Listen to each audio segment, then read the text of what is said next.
안녕하세요. 동탄금강 펜테리우마 EX타워 소유자 및 입주사 여러분, 집합건물 하자보수 관련 정보 영상입니다. 새로운 건물의 천장이나 벽에 물이 새거나 당초 계획대로 좋은 재료를 사용치 않고 부실, 시공, 오시공, 미시공 등으로 인하여 생각보다 많은 하자가 새로운 건물이라도 많습니다. 그런데 하자보수가 제대로 진행되지 않는다면 어떻게 해야 할까?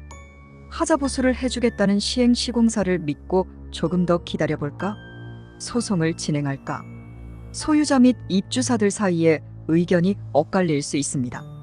물론 하자보수를 시행시공사에서 만족할 만큼 신속하고 빠르게 처리를 해주면 간단한 문제겠지만, 시공사에서 하자를 인정하지 않거나 하자를 수긍하면서도 이렇다 할 보수공사를 해주지 않는 경우, 보수해준다면서 제대로 해주지 않고 눈가림식 땜질 보수에 그치는 경우나, 온갖 핑계를 대며 하자보수를 해주지 않고 시간을 미루거나 재하자가 발생해도 나몰라라. 시공사가 이렇게 늑장을 부리는 이유는 하자보수 책임기간 제척기간 때문이고, 시공사는 하자보수를 미루다가 하자보수 책임기간 제척기간이 끝나갈 때쯤 보수공사를 해주고는 하자보수 책임기간 제척기간이 끝났다며 책임을 회피하거나 배째라 라는 식으로 종결을 하는 경우가 있습니다. 이러한 경우에 소송을 고려하고 있다면 일정한 시일 내에 결정을 내려 권리를 행사해야 한다. 법령에서 규정하고 있는 하자보수 책임기간 제척기간 때문이다.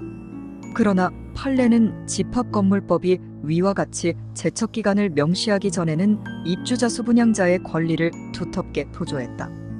위 담보 책임기간은 입주민들의 권리가 소멸하는 하자보수 책임기간 제척기간이 아니고 하자 발생 기간이라고 한 것이다.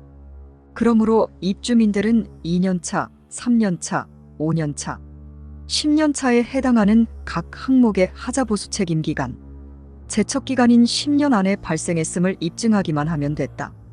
그러나 집합건물법이 개정되면서 하자의 종류에 따른 하자보수 책임기간, 제척기간이 세분화되었고 이를 대통령령으로 규정하게 되었다.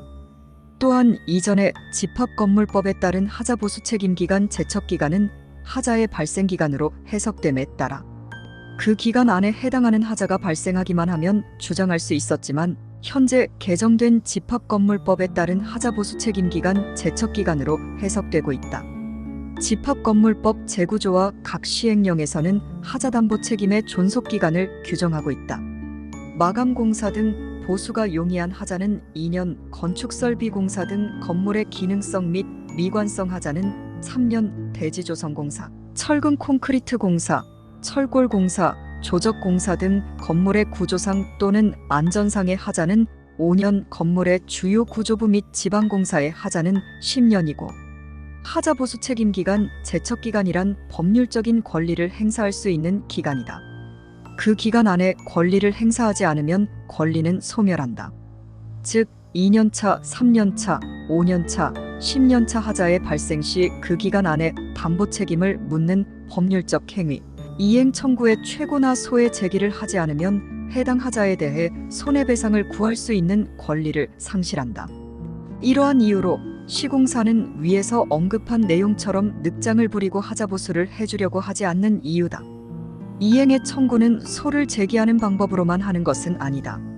그러나 담보 책임을 추궁하는 이행의 청구는 각 하자마다 구분 소유자가 별도로 해야 한다. 그러므로 전문적인 하자 진단기관에서 하자 진단을 해 모든 하자를 적출한 후 모든 소유자가 이행 청구를 하거나 또는 관리단에 채권 양도를 해 이행 청구를 해야 한다.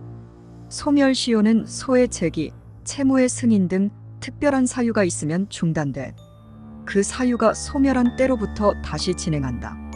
따라서 하자보수에 가름하는 손해배상 채권이 하자보수 책임기간 제척기간으로 인정되는 이상 그 기간이 지나지 않도록 특별히 주의해야 한다. 또한 어떤 제척기간은 반드시 그 기간 내에 재판상 권리를 행사하도록 규정한 경우도 있지만, 이 경우 재판상 권리 행사는 물론 재판 외 권리 행사 모두 가능하다. 판례 역시 집합건물법상 하자담보 책임에 관한 기간을 하자보수 책임기간 제척기간으로 보면서도 이는 재판상 또는 재판 외의 권리행사 기간일 뿐 재판상 청구를 위한 출소 기간은 아니라고 판단한다.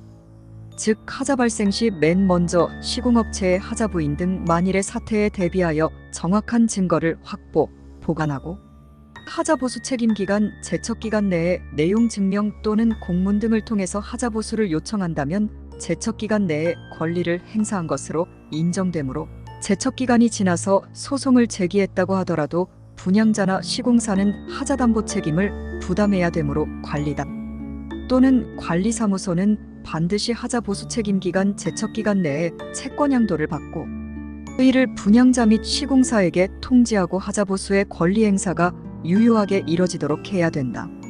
가장 중요한 시기는 3년 차, 5년 차이고 사전 점검 입주 시기 전부터 시작되어 하자 보수 책임 기간, 제척 기간은 10년 이무로 꼼꼼히 체크하고 점검하여 제척 기간이 넘기 전에 반드시 시행 시공사에 알려 보수를 받지 못하였을 경우 하자 보수 책임 기간, 제척 기간을 넘기지 않도록 소유자는 반드시 꼭 명심해야 되며 결과적으로 소유자들이 가급적 모든 하자에 관해 시공사를 상대로 권리를 행사하기 위한 기간이 정해져 있으므로 입주가 시작되면 법률 전문가의 도움을 받아 하자에 관해 신속하게 결단할 필요가 있습니다.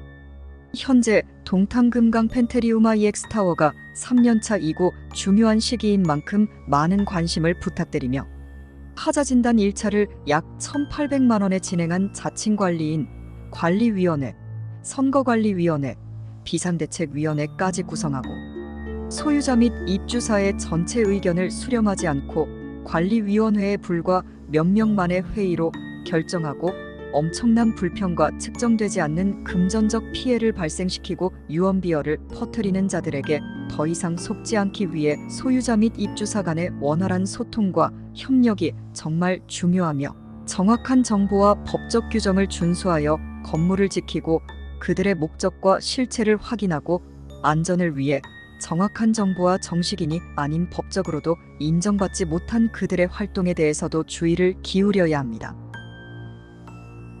이상 집합건물 하자 보수에 관하여 안내드렸습니다.